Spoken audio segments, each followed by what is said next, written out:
Across Britain, there was once a shared understanding. The land was not empty. The hills were not hollow, and the woods were not silent. And the places between the places were never uninhabited. Long before folklore was written down, people lived with the knowledge that they shared the world with others. Beings unseen, powerful, and deeply tied to the land itself. They were not called fairies lightly. To speak of them directly was considered dangerous. Instead, people used careful names. The good folk, the fair folk, the people of peace. In Scotland, they were known as the Sith, a word meaning both fairy and peace, though there was little peace in offending them. This is not a story about whether fairies exist. It is a record of how people once lived, what they avoided, what they feared, and what they respected, and why some of those habits linger even now. In British and Irish folklore, fairies were not tiny creatures with wings. They were human-sized, sometimes taller, sometimes impossibly graceful, sometimes deeply unsettling. They resembled people closely, but never perfectly. Their eyes were too bright, their movements too smooth. Their voices carried strangely in the air.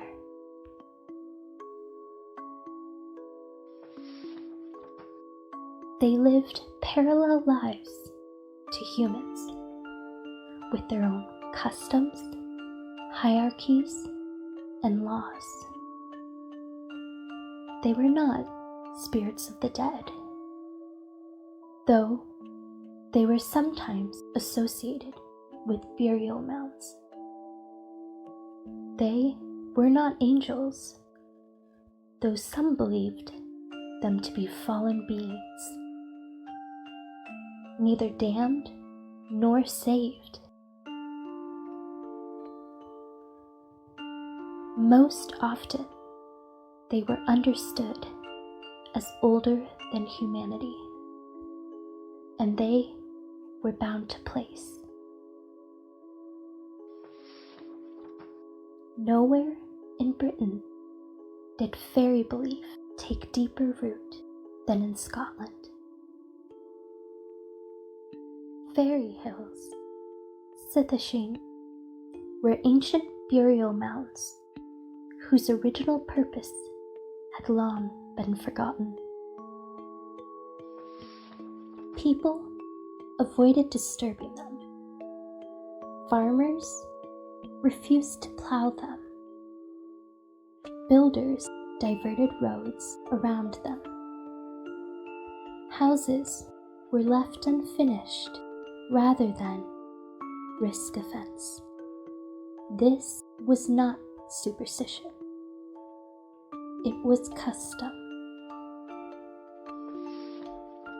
In the Highlands, fairy hosts were said to travel at dusk, riding the wind or passing silently through glens. To encounter them was dangerous. To interrupt them was unthinkable. Certain nights were especially perilous. Beltane and Samhain were times when the boundary between worlds grew thin, when doors opened that were normally sealed. On those nights, people stayed indoors. Fairies were believed to live beneath the earth, not in tunnels or caves, but in a world that existed alongside our own, entered through hidden thresholds. These entrances appeared in grassy knolls, stone circles, ancient burrows, caves, and ruins. Stories tell of hunters following deer into a hillside, only to find themselves inside. Vast halls filled with music, light, and feasting. Food was offered, music played, time stopped. Those who ate fairy food were bound forever. Those who danced might never return. And those who did return were never unchanged. A single night might equal decades. Some of the earliest recorded fairy encounters come from medieval Scotland.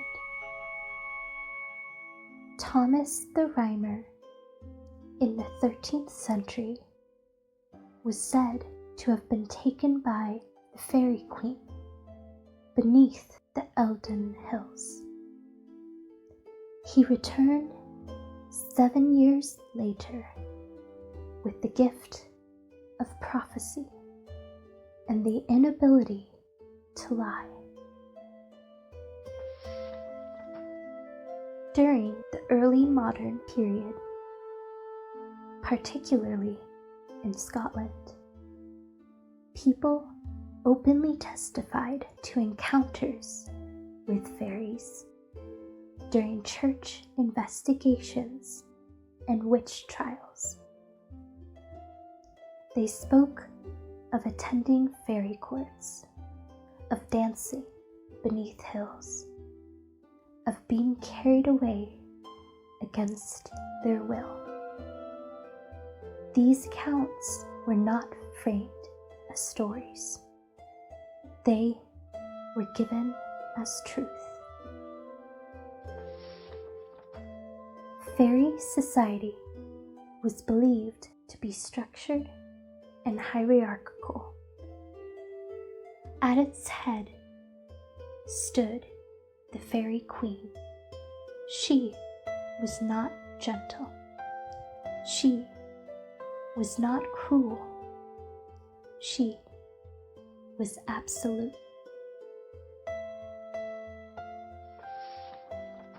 Those taken into her service were said to serve for years, sometimes centuries, before being released, if they were released at all. On certain nights, fairy processions were said to cross the land, luminous and silent. Those who stood in their path risked blindness, madness, or disappearance. One of the most feared beliefs surrounding fairies was that of changelings. Fairies were said to steal human infants, leaving one of their own in its place. These children cried endlessly, refused food, aged unnaturally. Families developed rituals to protect their homes. Iron near doorways, fire kept burning. Careful words spoken at night. Within folklore, these stories explained sudden illness, grief, and loss, events that had no other explanation at the time.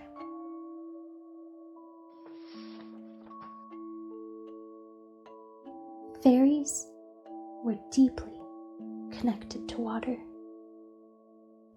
Wells, streams, lochs, and springs were believed to belong to them.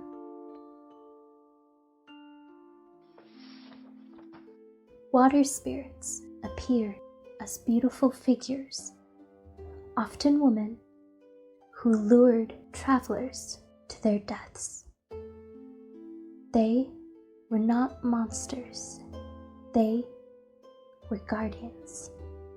Their stories were warnings.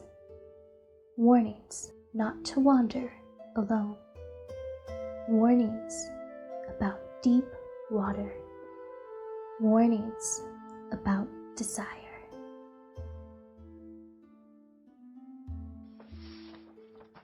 While forests and hills are most often associated with fairies, there is another place they were long believed to linger. In older belief, gardens were liminal spaces,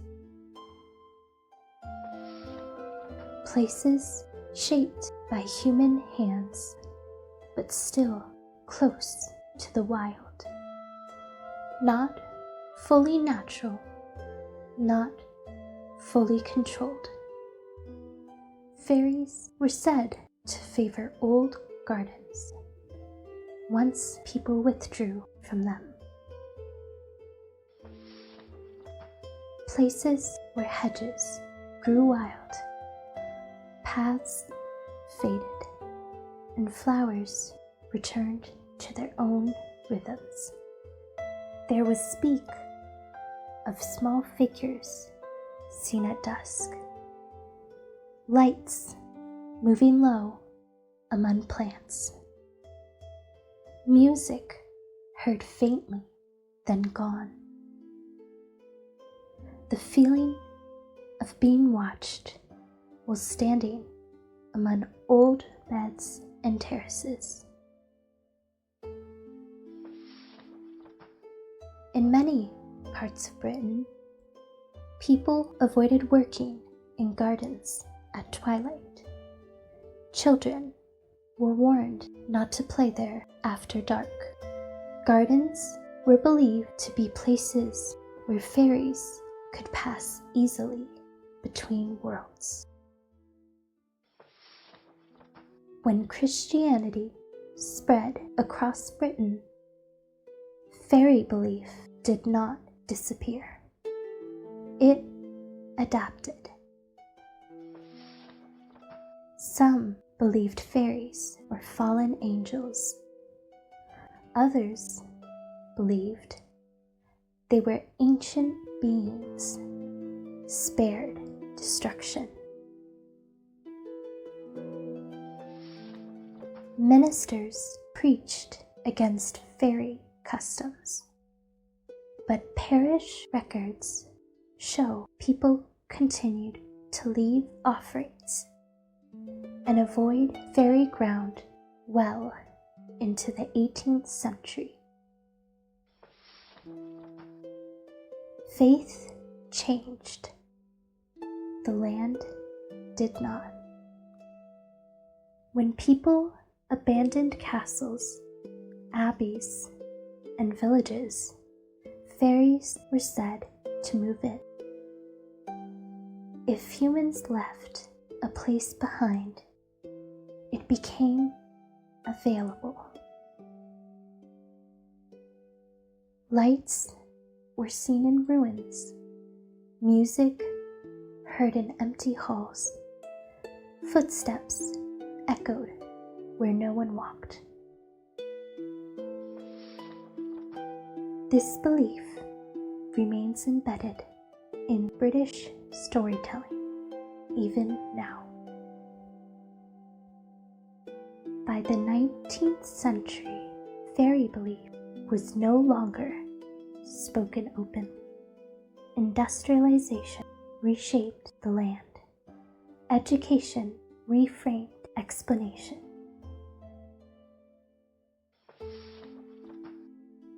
Folklore was collected rather than lived. But the story did not disappear. They went quiet. People still avoided certain places, still lowered their voices, still felt watched. They simply stopped naming why.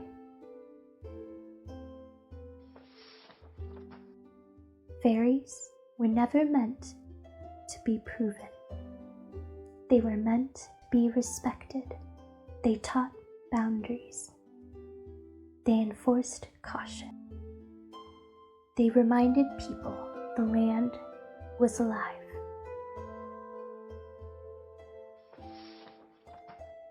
Even now, there are places where people hesitate.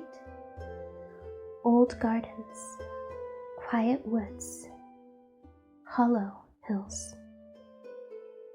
Places where the air feels thin. Perhaps the fair folk never left. Perhaps we simply forgot how to speak to them.